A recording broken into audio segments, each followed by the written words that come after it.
All right. Hello, everyone. Welcome to the StepZen stream. We are super happy to have Greg here. I forgot to ask you before the stream. Is it Sheer or Shire? It's Shire, Shire, Greg like the Hobbit. Shire. Thank you so much.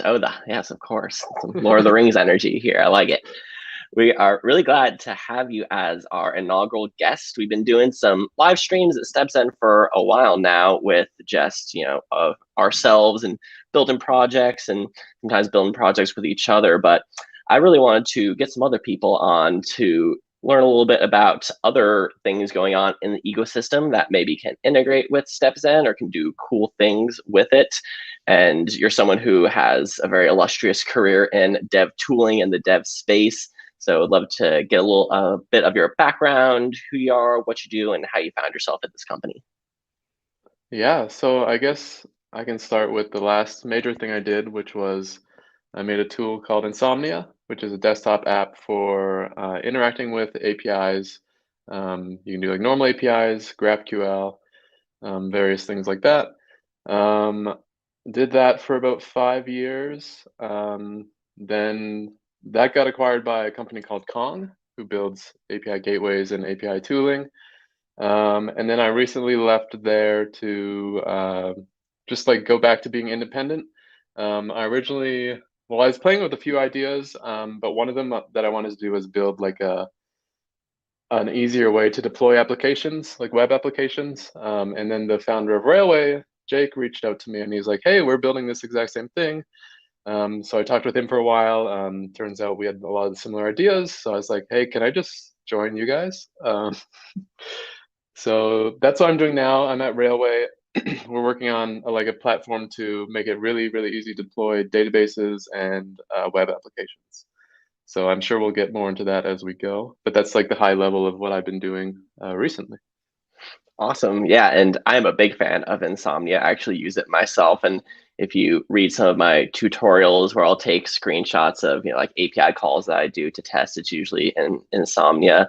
Because most people, I think when they go through a boot camp and they're kind of taught to like work with APIs, like the first thing most people are going to get is Postman because it's really well known. It's ridiculously featureful. It's got, very, built out GUI and all that kind of stuff. But I really liked the simplicity of Insomnia and that it's like a really clean interface and it's just doing kind of your API calls. And then you also have a lot of great GraphQL tooling, like with autocomplete and like schema generation and stuff like that.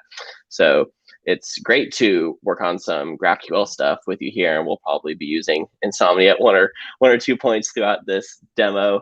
And Nice. it's a really great company, Kong, that has taken it over. And so they do a lot of API stuff, a lot like StepZen, except not quite as GraphQL specific. And it's going to be cool to see where you've moved on beyond that because as you say, you're not really doing as much API stuff these days. You're building more like infrastructure. And so I've been loving Railway, and I tell everyone I can about Railway, and I use it in like all sorts of tutorials and things like that because for me, it's very much what a lot of people have been asking for, which is like we want a backend Netlify. I think a lot of people want a backend system that has a really simple GUI and a really easy way to get spun up with like any sort of thing you want to deploy, whether that's a relational database or a Mongo database or even like a Redis instance. So you've created this really cool platform for deploying all these backend pieces just as simply as you would deploy a front end kind of web application.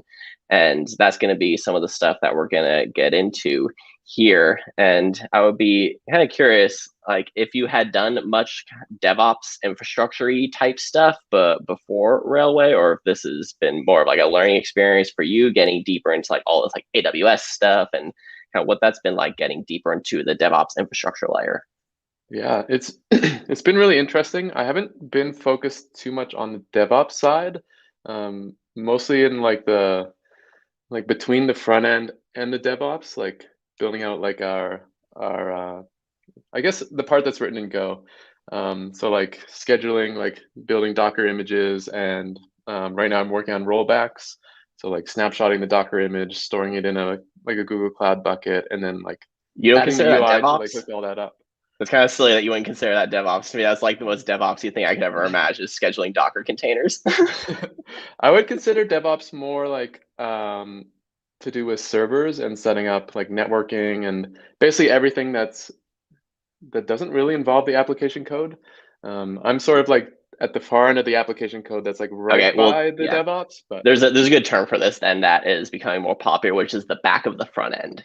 So it sounds like you're yeah, specializing in the back. It's the tooling layer that enables the front end devs to create these applications, and that's a space that I really enjoy, and it's why I think GraphQL is really cool because it sits in that perfect little mid ground between the front end and the back end. So you get that back of the front end, front of the back end type yeah. feel. Yeah. And before Insomnia, I was actually at like my first real job out of university was at a startup called Send with Us, and we were Mm-hmm. building like a basically an API to send transactional emails, and it would like basically render a HTML template for you and send it to your email service provider, like SendGrid or whatever. Mm-hmm. So at that job, we were heavy users of Heroku, which is sort of where I have that like appreciation for like easy deployment systems. But Mm-hmm. we also had to scale a lot. Like we'd be doing like 100,000 requests per day, and we get like a big customer that comes on and like 10x's the traffic, and all of a sudden like our databases fall over, all this bad stuff happens. And even though we're on Heroku, we still had to like we didn't have to like scale infrastructure, but we had to like scale our application code and our databases and all that stuff. So I have experience with infrastructure in that realm of like how do you scale an application and data layer. I'm really interested in that stuff as well. So I don't know. I consider myself like a true full stacker. Like I really like doing front end, which is basically what Insomnia was 100%. And then I really also like just digging into hard problems on the back end. I don't. I think the one thing I don't like as much is just the pure DevOps. Like I wouldn't enjoy setting up a Kubernetes cluster, for example. Mm-hmm. That's funny. I just tried to set up a Kubernetes cluster for the first time this last week because where someone posted had a self-host Redwood on Kubernetes on the forums. And I was like, awesome, I want to run Redwood on Kubernetes. And it's like, oh, you should probably learn Docker first before you learn Kubernetes, actually. Yeah. Yeah, I guess I, your role covers like such a broad spectrum of stuff that you have to learn, I bet. Well, it's kind of a certain aspect of I get to decide where I want to focus my efforts because especially with something like Redwood, like with StepZen, there's a little more like boundaries of like what my role is and what I do. But with Redwood, because it's just an open source project that we're all volunteering our time for, there's not really kind of like expected things for me to do, especially because I'm not someone who really gets that deep into like the actual Redwood code base. So I always look at what are these other things happening in the ecosystem that we could synergize with. So like, what does it actually mean to have a canonical Docker file for Redwood? And figuring that out just involves talking to lots of people who used Docker and lots of people who've used Redwood and like kind of collating all those different opinions into something that can be canonical. And it also gets into things like how do we port this from Lambda to Azure Functions or even like Cloudflare Worker. And no one knows how to do that because no one's really ever done that before. No one's ever tried to build a framework that could be portable between all these different things until Envelope. But it's a big segue we don't need to go down.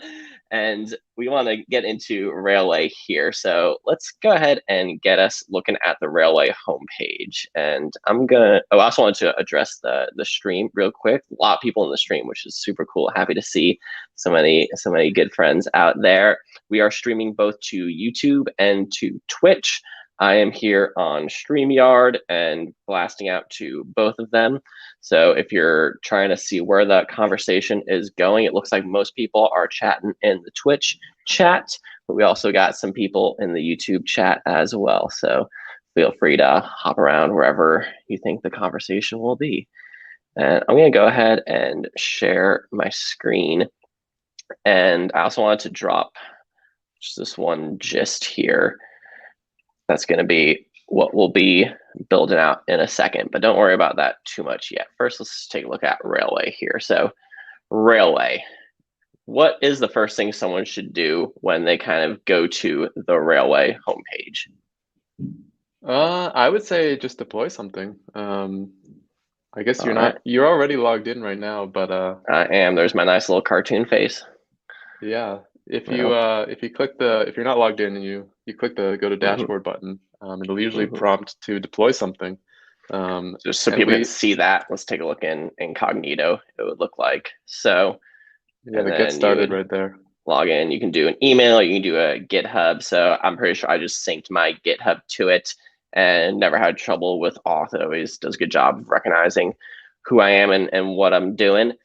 And if you go to the dashboard, you can see I've got a bunch of kind of example projects already going. It's worth mentioning, you're only going to have 3 of these on the free plan, right? But that may change. Is that true? Yeah, we're working on a usage-based pricing plan right now. The free plan will change. We haven't finalized the details yet, but you'll essentially get a certain amount of usage, which will be good. Like we really want to go like target the independent developers. So we really want to have a free plan that is actually useful to people. Mm-hmm. Other products like there's usually like a minimum cost, like it's like $7 per month per project just to get something. So we want to make that a little bit more generous for people who maybe are deploying demos and starters and things like that maybe Mm-hmm. won't get any traffic. They're just sort of going to be idle most of the time. So That's that's sort me. of Those are the my projects. yeah, yeah. I have like maybe 15 or 20 projects that like yeah I've started this, but no one's using it. It's just like in progress.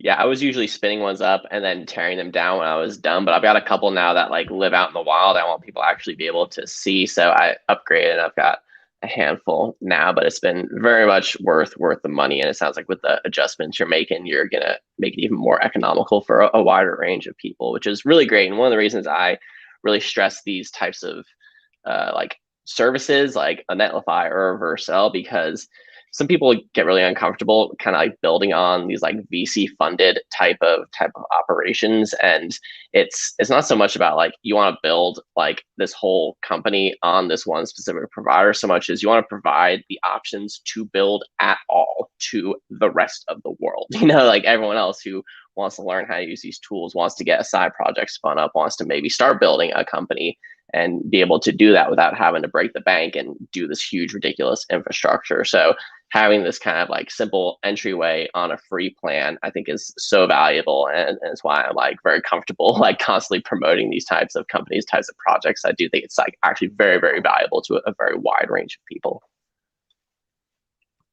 Okay, so if we check out here, this is going to be how we start off a project, right? So it looks like we've got a couple different things that we can do to start off. So we Yeah, could and do, I go just want ahead. to mention Yeah. here, one unique thing that Railway does, and this is actually what Railway started as, was just an easy way to get a database.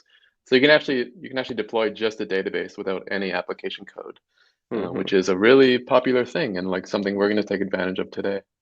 Yep. Yeah. So what I want to do is I'm going to walk through this whole thing through the GUI and provisioning Postgres, and then after that, I think we'll reset and do it through the CLI so people can kind of see the 2 different ways that we can do it. But I think most people are usually going to start with a GUI, and so you can just choose Postgres, and it's going to have some little funny jokes under there as well if you pay attention. And so here's our dashboard. So what do we got going on here? Yeah, so basically here's everything that you can do. You can see on the left there, you have your setup pane, which is the one you're on. So it shows you how to like link the CLI to our project that we have here. Then you have the deployments. You can see all the deploys that your application submitted, I guess.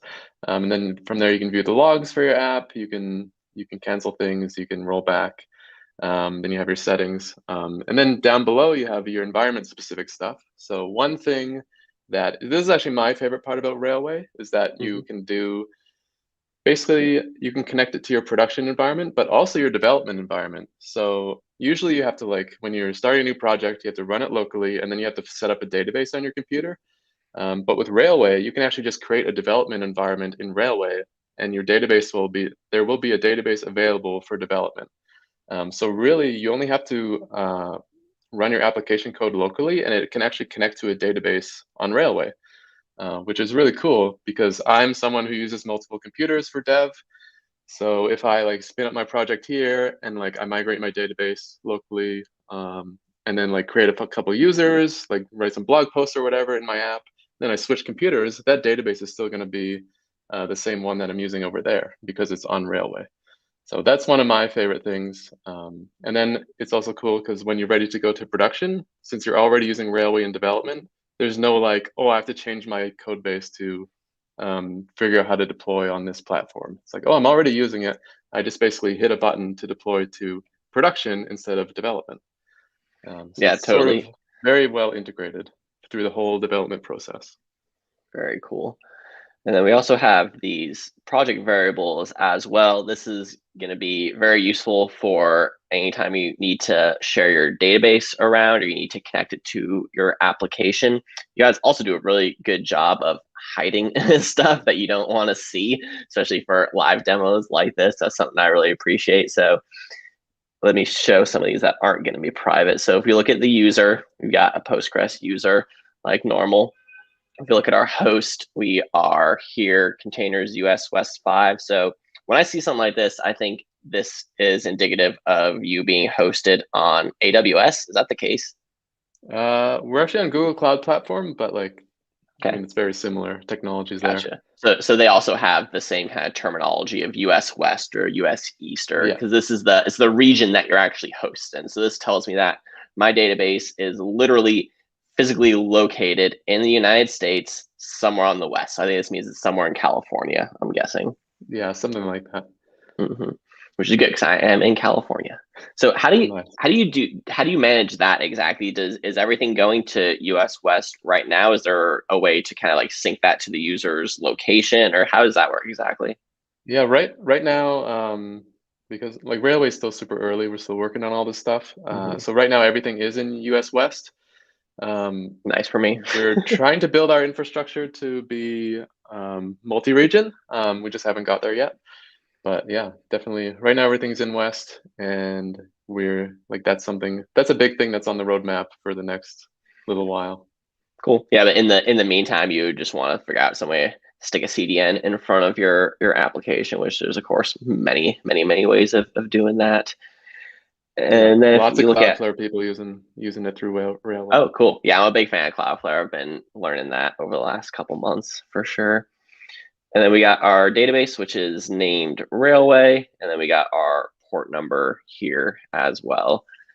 And what kind of metrics do you guys provide? This is one thing that I haven't gone too deep into. So I'd be curious to hear a little bit about this.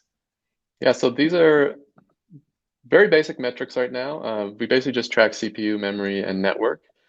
Disk usage will also be coming soon, but we added the metrics mostly for the usage-based billing stuff that we're working on.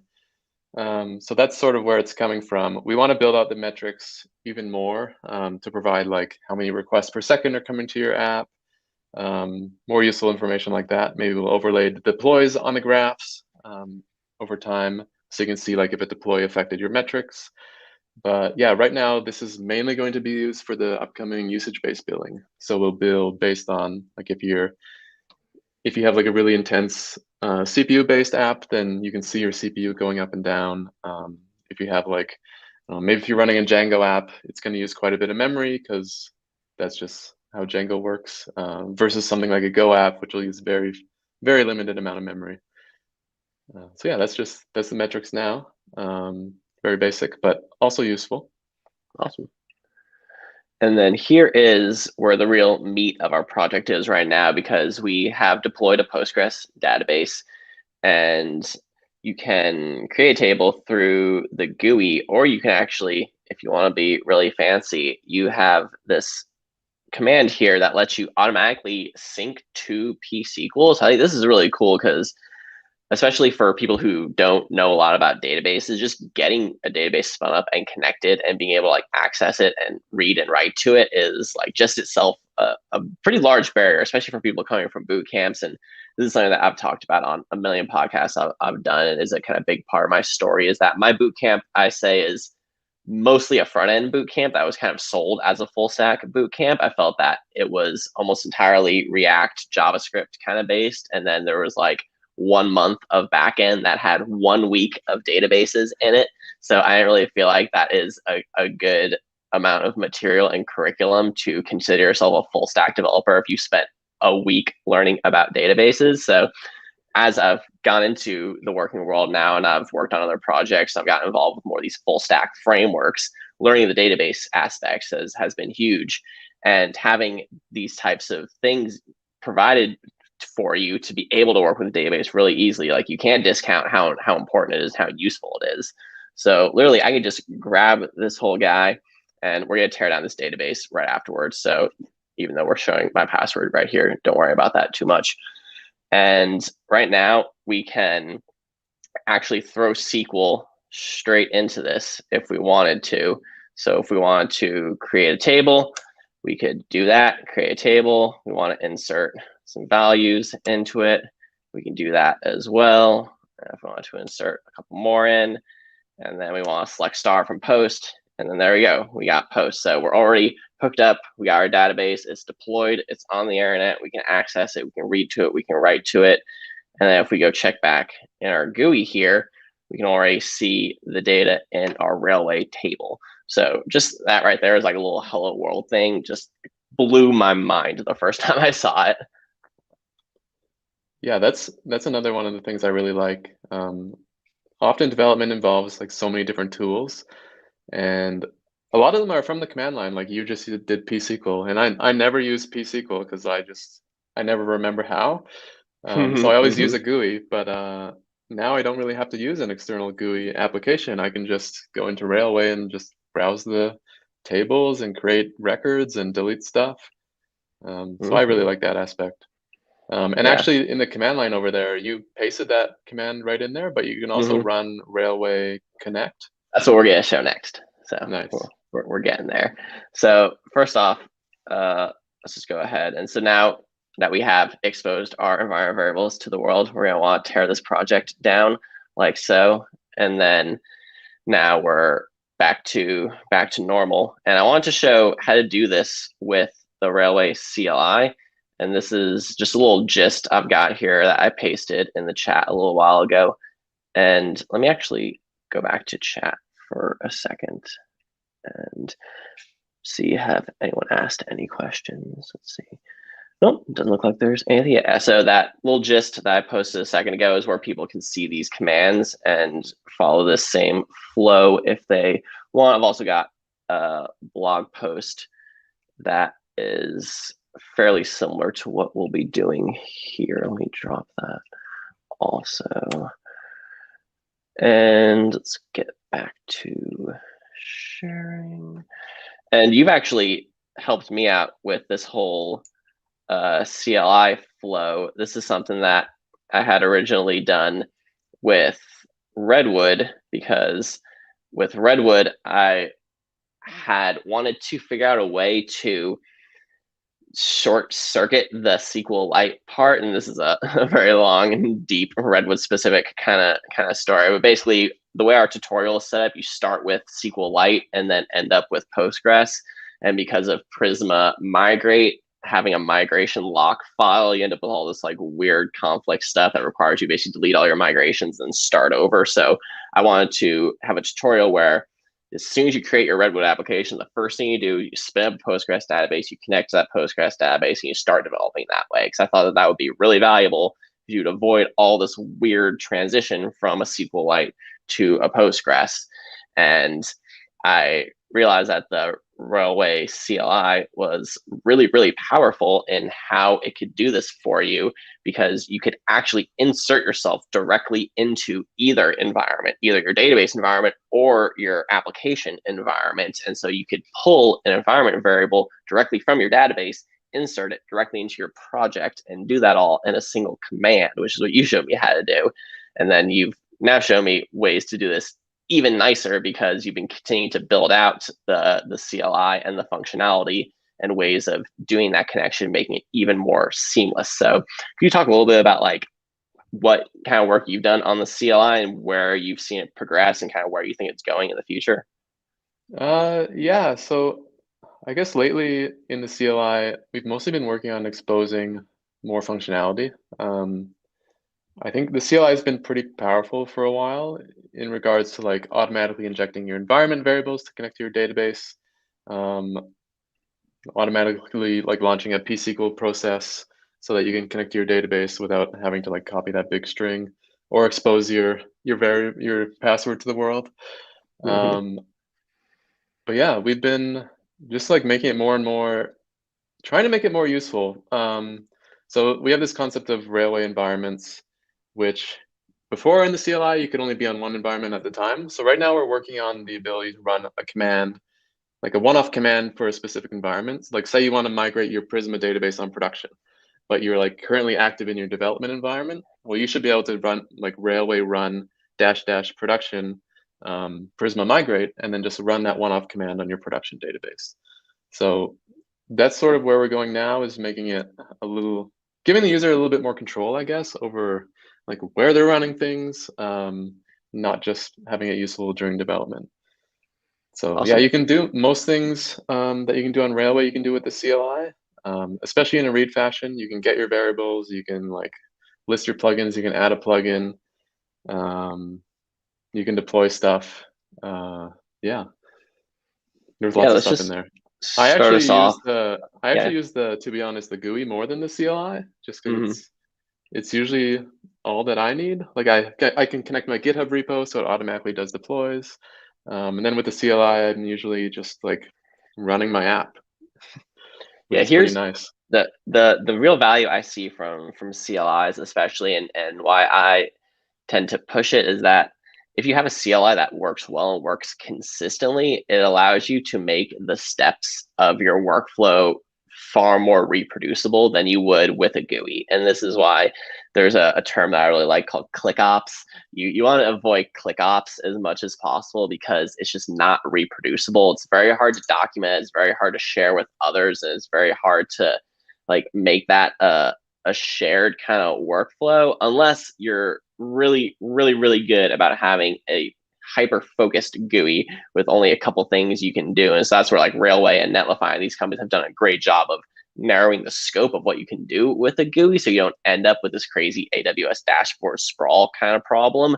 You are able to make a simpler kind of workflow. And so I'll hesitate like whether to show someone to do something with the dashboard or the CLI, because it's which one's going to be better. It's going to kind of depend on how much they know about working with a CLI, how easy is it going to be for them to get installed and like on their machine and working correctly. But I think once you can get past those initial barriers of actually getting the CLI on someone's machine in the first place and working correctly, then you can be like, all right, run this command, this command, this command, boom, boom, boom, and then you're set up and it's going to work every time. So that's partly the real value I see there, and why I'm going to be kind of walking through more of a CLI based workflow for this example. And Definitely. And I yeah. think the one thing to touch on that, and this is something I focused on a lot with Insomnia as well, which is something called progressive disclosure of enhancement. So basically, like starting off as simple as possible. You don't have to have the CLI to deploy something. But as soon as you need that, you can go download it and set it up. So it's Mm-hmm. like, it's very simple, like you said, for the novice user. You don't have to like use a CLI ever. You can look at your database on the website. You can do all this stuff. But as soon as you need it, like maybe like you said, you're working with a team, you want to write some like setup scripts, some bootstrap scripts, some deployment scripts. Well, then you can go fetch the CLI and like get all that done as well. So like, but it's not forced on you from day one, which is something I really appreciate. Yeah, totally. So far, I ran Railway version just to check our version number here, 0.2.40, which is the most recent version, I believe. And then you can run Railway login, and then that just kicked open this browser window over here to authenticate. You also have the ability, though, if you want to log in a browserless way, which is not something I've ever done, but if you want to do an SSH session or something like that, you can do that as well. So if you're more security minded, you don't want to be going through the browser, that can be really useful as well. Yeah, that's if you can't, if you don't have the ability to contact, if the CLI doesn't have the ability to contact a web browser, like if you're running, on a different computer or something. Also, Safari has troubles with the login, so you need to run it through the browserless mode, which just gives you a link that you copy into Safari. Gotcha. Interesting. All right, so Railway init, this is going to be how we spin up our project. This would have been similar to going on the dashboard and just clicking new project, correct? Yeah. And then it'll ask us if we want to do a starter template or empty project. Actually, we're not going to do this, but let's just take a look at some of these because you have like a ton of starters, right?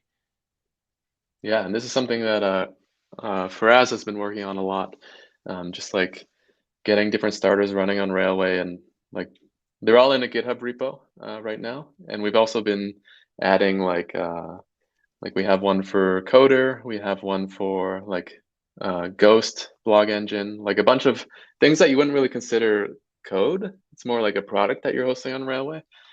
Um, Like so having like a Discord bot, that's pretty yeah, cool because that's not Discord something I bots. would usually see as a starter.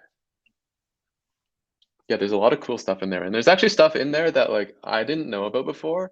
I was like, oh, cool. Like Umami's at the bottom, which is an analytics thing. And I was like, I'm gonna try this out just because it's like one click. Yeah, I've been slacking. I've been meaning to create a redwood one for these. It won't take me very long. I just gotta sit down and do it. Okay, so let's go back now and we're going to initialize an empty project and let's call this Greg Stream. And right now it will then do the same thing where it just kicks us up to this basic project here, but I want to keep us here in the CLI. And now Railway add, this will be the step of actually adding in the plugin, correct? Yeah. Yeah, and so the different plugins you have Postgres, MongoDB, Redis, and MySQL. I'm very curious what decision making goes into what plugins you started with and like what plugins you're going to look at next. Yeah, so I've only joined Railway about 5 months ago. So all these plugins existed before I came on board. But we do have when you go to add a plugin in the UI, there's like an option to request a plugin. So we have like a giant list of all the plugins that have been requested. And you can Looks see, like yeah, level there's DB. the most popular one right there. But then you can just request things. And so we've got a giant list of like to do for plugins, basically. Mm-hmm. Um, one of the Cool. ones that I've actually been working on one just a little bit passively, one for Minio, which is basically a tool that gives you like Amazon S3 functionality, but hosted yourself, like S3 compatible storage. So like running on that on Railway would be pretty cool because then you don't need like an Amazon account to store or host big images or videos or things like that. Yeah, So yeah, those are that's the really types of interesting. things that we're trying to add as plugins. Yeah, I like that idea of like slowly exposing more and more of the functionality of these underlying clouds because you're hosted on GCP, as you say. So you have, storage buckets and you have all this kind of stuff there, but if you just expose all of that, then you're just GCP. It's like so having some sort of curated path is the whole point and why someone's using it in the first place. But there's always going to be that tension of like how much can you expose to the user, like what do you need to, what kind of guardrails you need to put in place if you want to expose it and give a similar sort of DX to the current plugin. So it's really interesting, like really wide open kind of problem space that I always find really interesting to think about. All right, so now we're going to be adding our Postgres plugin. And to me, just the fact that you can like get an entire Postgres database like spun up and provisioned that quickly is so nuts. Like it used to take so long to have to do this kind of stuff. Yeah. Yeah. Waiting for anything is the worst. Yeah. And then now we're going to connect. And as we did before, we're now in and we're ready to go. We're in pSQL, so we can do the same thing we did before, where we're gonna kick open just a table, give it some seed data, and then read that seed data back. And then we can also do some pSQL commands to take a look at our database or describe our database. And the all important command you must know is, of course, how to quit from pSQL. Do you want to talk a little bit about what we're building as well? Yeah, so now we're going to actually get into the real project here. And what we're going to do is we're going to create a GraphQL API with this Postgres database that we just set up. And so we have this tool PostgreSQL that we're going to use. And I don't think you hadn't used this before. I kind of like suggested this, right? Yeah. Yeah, Yeah, yeah. I've only ever implemented a GraphQL API from scratch. So I'm Awesome. actually really interested in this because it seems like it would save you a lot of time. Totally. Yeah. And so this is an example of like the whole problem of database introspection. And so what we're showing right now is going to be the type of functionality we're going to have in StepZen like very, very soon for MySQL and Postgres and all sorts of databases. And so this is kind of an example of the real power you get from good GraphQL tooling, is that it gives you the ability to essentially point this tool just at a database and then get back a full GraphQL API that you can do whatever you want with. So if we look at this right now, we have a GraphQL API running on localhost 5000 / GraphQL. And then we also have our handy dandy graphical editor. And will even tell us our Postgres that we're connected to. It is kind enough to hide our secret for us. And when we kick this open over here, this is a very similar GUI to what we'll see with StepZen in a second when we connect this project to StepZen. This is basically all you could do with this database. And so it creates the schema for you, it creates the queries for you, and then all you have to do is go look at the schema, look at the queries, and figure out the kind of query you want to run. And so we're going to want to get all of our posts. We're going to want to see how many posts we have, and then we're going to want to get the body and title of each post. And so there we can see what we have already written into our database. So just with a single command, we're already hooked up, connected to our database with a GraphQL interface, able to query it and get the data back. Yeah, that's check. awesome. No code at all. I know, it's nuts. Cool. So we had a question about Mongo. So we do have Mongo support. That's actually something I'm playing around with right now because MongoDB is now compatible with Prisma. Prisma just added preview support for MongoDB, which is like really, really exciting. And it's been a project I've been kind of like following in the background, watching them do for like literally a year now, and it's really exciting. So if you want to do a Mongo database in addition to relational database, that's something you can do with Railway, and it's really cool. You have all these different database options, so you're not just kind of locked in, because a lot of these providers I find have gone really heavy into Postgres. Like it seems like Postgres is kind of like the database of choice, which is great if you're working with Postgres, but not everyone is working with Postgres, you know. So you guys give the option to pick these different databases and have these different options depending on kind of whatever DB you're coming from. And then we had another question saying, can I request a random text file on a file system as my DB? I don't think so. I assume that maybe they're referring to SQLite. I would guess so. Yeah, when you just have a .db file, that probably but is. right now, so Railway doesn't allow you or doesn't suggest relying on the file system because like a new deployment could be deployed on a totally different server and your file system wouldn't be there. This is very similar to like how Heroku works. They He call just it an messing with ephemeral us. file system. We are trying to figure out how we can do like attached storage essentially to your Railway apps. But Yeah, because once you got yeah, we won't storage, be, you can just put whatever and do yeah, whatever with, and that's where you can kind of do these weird hacky things that smart yeah, because butt people want to ask things like about. even WordPress, like if you want to host WordPress, it relies heavily on the file system.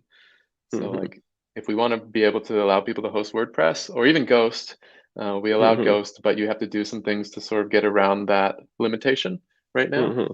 Mm-hmm. So I think that would be really awesome. Nice. All right, let's get back into our screen sharing here. So this is, as I said, our first partner stream we have with you. And kind of the idea of with all these streams is I'm going to be thinking, all right, how do we get your thing connected to StepZen in the shortest amount of possible steps? So shameless advertising here, but that's what you signed up for. We are going to now take this endpoint and we're going to pipe it into a StepZen project. And so for anyone who doesn't know anything about StepZen, it's a way to create a unified GraphQL schema that then takes in all these different data sources and does whatever you want with them.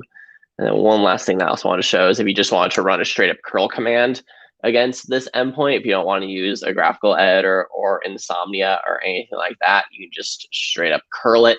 and then send the URL, send a header with the content type, and then send this data containing the actual query that we sent over here. And then you get the data back like so. So very, very nice developer tooling setup we've got here. And then if we open up our handy dandy Insomnia right here, then we can also do the same thing and run a query against it. So here we're just going against our local host. Clear that. And then running that query, and then we get the data back just like so. Now, the one thing you need to do though, if you want to pipe this into StepZen, is that you need to create a ngrok endpoint. And so this is just because we're kind of using PostgreSQL right now on local host. If we wanted to deploy this endpoint, then we wouldn't need to do this, but this is a nice little developer tool that I've been learning how to use recently, and our CEO Anant is a huge fan of ngrok. He uses it all the time. So this is just going to set up. Insanely useful. Yeah. So why don't you talk about a little bit like kind of your experience with and what you found it useful for? Yeah, so when I was at Zen with us, we used it a lot to test webhooks. So like in order to point a webhook at your local environment, you have to have it exposed to the internet, right? And there's no way to do that. If you can't like forward a port from your router, the only other way to do that is with something like ngrok, which essentially creates a proxy that exposes your local network to the world or whatever's running on that port that you specify. So then you can actually point your like maybe Stripe webhooks or whatever at your local environment to like more easily iterate on development with that. And the other thing I love it for is if I'm working on something and I want to share it with you, I can use ngrok, get a public URL, and then send that to you. So you can actually look at what's running on my computer. Yeah, that's exactly what I really like about it, and why I found it very useful, especially working with StepZen, because part of the whole point of StepZen is that we have all these endpoints that we're trying to get into like one single unified GraphQL endpoint. And so this whole workflow of being able to spin up endpoints really quickly, share them around, have other people test them with their API testing tool of choice. It's really great. It's a really nice workflow. And I've found that's one of the things that makes like GraphQL tooling really nice, because as long as everyone knows what your endpoint is and like some sort of agreement on a schema, people can just start throwing queries and getting data and playing with the applications very, very quickly. I'm a big fan of that. So this is going to open up a ngrok endpoint for us right here. And then if we pipe this in here and do the exact same query, we're going to get cannot post. And the reason for that is because it's a GraphQL endpoint. And so if we add @GraphQL at the end, then we actually get the data back. So now we have this endpoint set up, and we can pipe this into StepZen now. And the reason we can do this is because we have a StepZen @GraphQL directive that gives you the ability to basically plug any GraphQL endpoint in and query it as if it were your own. And this is going to be where all the kind of StepZen isms come into play. The only real things you need to know is you have your index.graphql file, which is, this is the project I already created. Let's do this. So can you integrate other data sources beside GraphQL into StepZen? So actually, the fact that you can integrate GraphQL at all is a fairly new thing. In the past, it was more for things like databases and REST endpoints. So if you see here in our docs, you can connect any REST API you want and then turn that into a GraphQL schema. And then you can also connect databases as well, like a MySQL or a Postgres.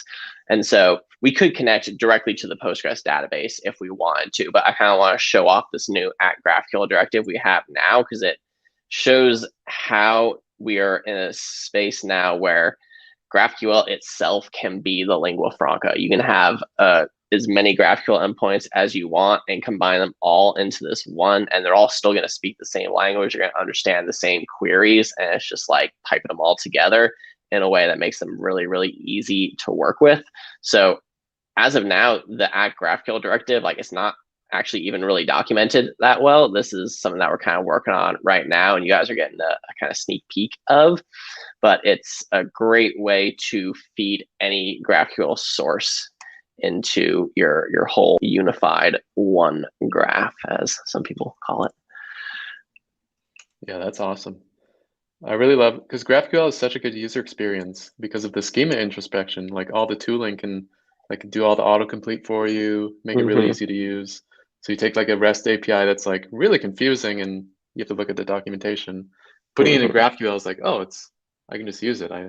The tool tells me how now. Yeah, well, fat fingering some stuff over here. Code, boom. All right, there we go. Okay, so the main StepZen kind of ism you gotta know about is your index.graphql, which is what's going to combine all your other schemas into your one unified schema. Whenever I make this file, I'm usually doing like kind of these basic example proof of concepts. So you're just using one file, but the idea being that you're probably never going to have an actual real GraphQL project with just like a single tiny schema like this. You're going to have lots and lots of files with lots and lots of different schemas for users and for posts and for for customers or products and orders and all sorts of stuff like that. So this is just a kind of basic example to show you how this works. But in the real world, you would have lots and lots of different files that all get connected together. And then this is right here going to be our connection to this endpoint we've spun up. And there's a type, which is your post connections. And this is because PostgreSQL kind of spits out the schema in a certain opinionated way. This is the type of thing that once we have our own native DB introspection, you won't have to worry so much about this. This stuff is eventually going to be pretty much generated for you out of the box. And then you are just going to have to feed it your endpoint, which we had over here. And this also shows how the kind of workflow of going from your endpoint, just testing it with like a tool like Insomnia, to then plugging it into StepZen. Like we can feel fairly confident that we know this is going to work because we've already tested this endpoint and we already know the endpoint works. And so as long as we did our schema correctly and rewrote our query correctly, that's all we really have to worry about here. And then now we're going to do StepZen start, and this is going to deploy our endpoint. It knows where to deploy it just because we have this StepZen config.json. If I didn't write that in, it would have asked us on the CLI to name our endpoint. And then here, this should look fairly similar to what we were just looking at before on the Postgraph file. And then now we've got this. We got the Postgres database connected to the PostgreSQL endpoint, which is connected to ngrok, which is now being fed into the StepZen schema. And the StepZen schema is doing the query all the way to the back end and all the way back to the front. And there we go. So StepZen here is also running locally? It is. And it also deploys an endpoint for you here, which we could hit. I would just need to then grab my API keys as well to do that because the public endpoint is protected by default. So when you go to stepzen.com and you create an account, it gives you API keys that you can then use. Like if I wanted to now take this endpoint and put it into a Next.js app or a Redwood app or a Nuxt app, you could do that, and then you'd be able to query it with your keys, and you want to make sure that you're masking that from the client with some sort of like serverless function, which is where Redwood comes in really handy. But the point is that you have the endpoint, it's already there, it's already secured for you, all that is handled, and you can bypass that through this nice little local experience, but it's ready to go deployed as well at the same time. Yeah, that's awesome. Yeah.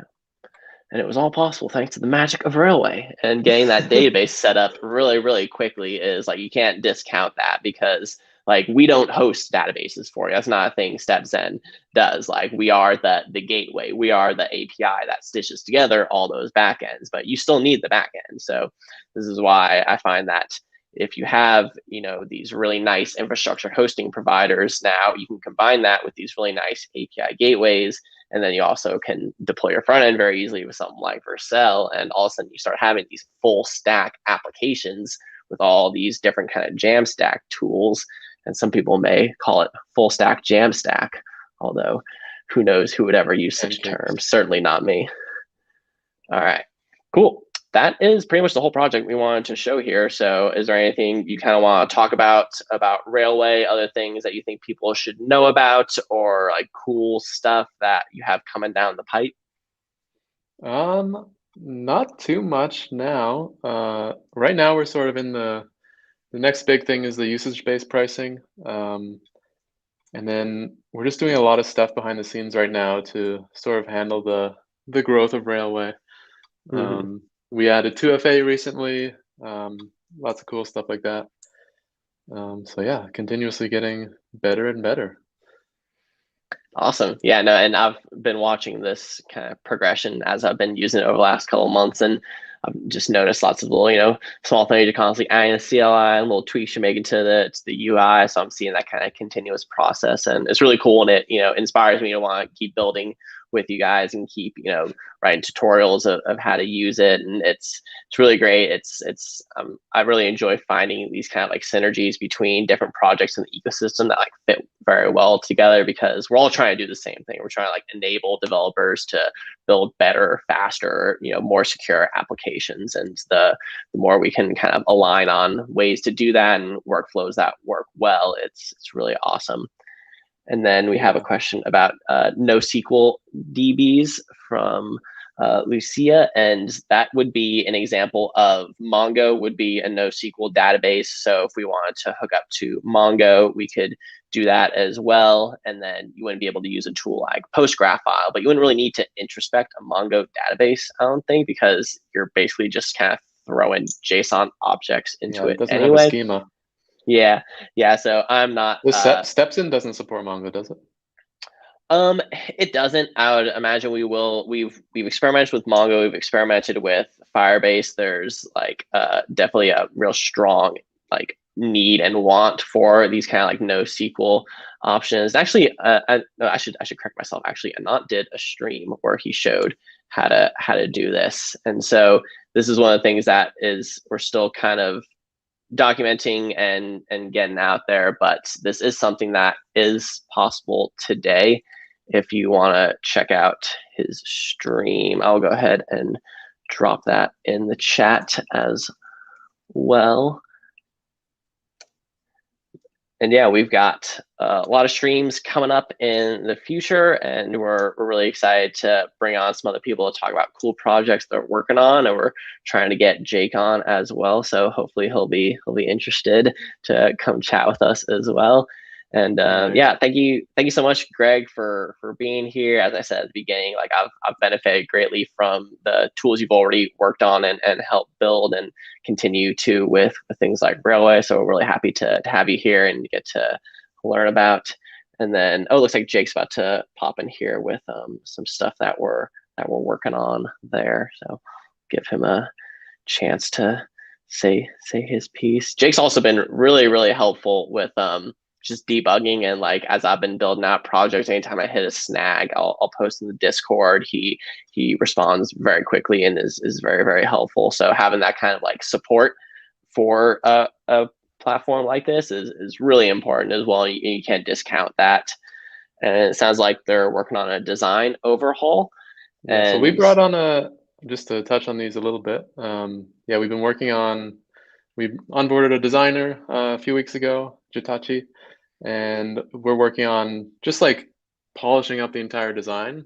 I think a lot of people like the visual style of it, but we're sort of working on the organization as well as visual polish, but just making it even easier to use and making all the parts of Railway more consistent and having them fit together more.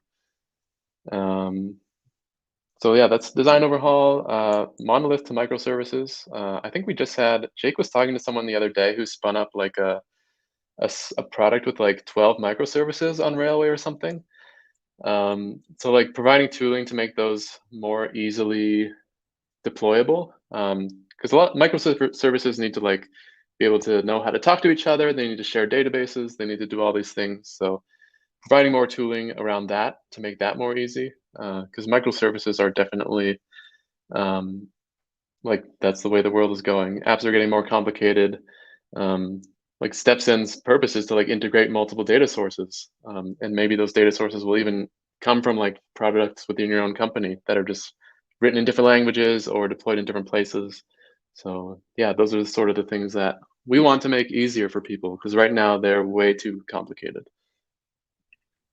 Cool. Yeah, no, I love that. I've been going a little bit down the microservices rabbit hole myself recently, and it's definitely it's not like the easiest thing to kind of get your foot into. So it's great to hear that it's a problem that you're tackling. Yeah. And yeah, keeping all this stuff easy. I think the interesting thing like from our demo today was like we integrated a lot of things and we didn't write any code. Um, and I Yeah, think not a single line of code. Yeah, except the little bit of StepZen code, just a tiny yeah, bit. and it's cool because like when you're deploying an app, like you don't want to like if you're starting a company, you don't want to have to write any code that's not specific to your business.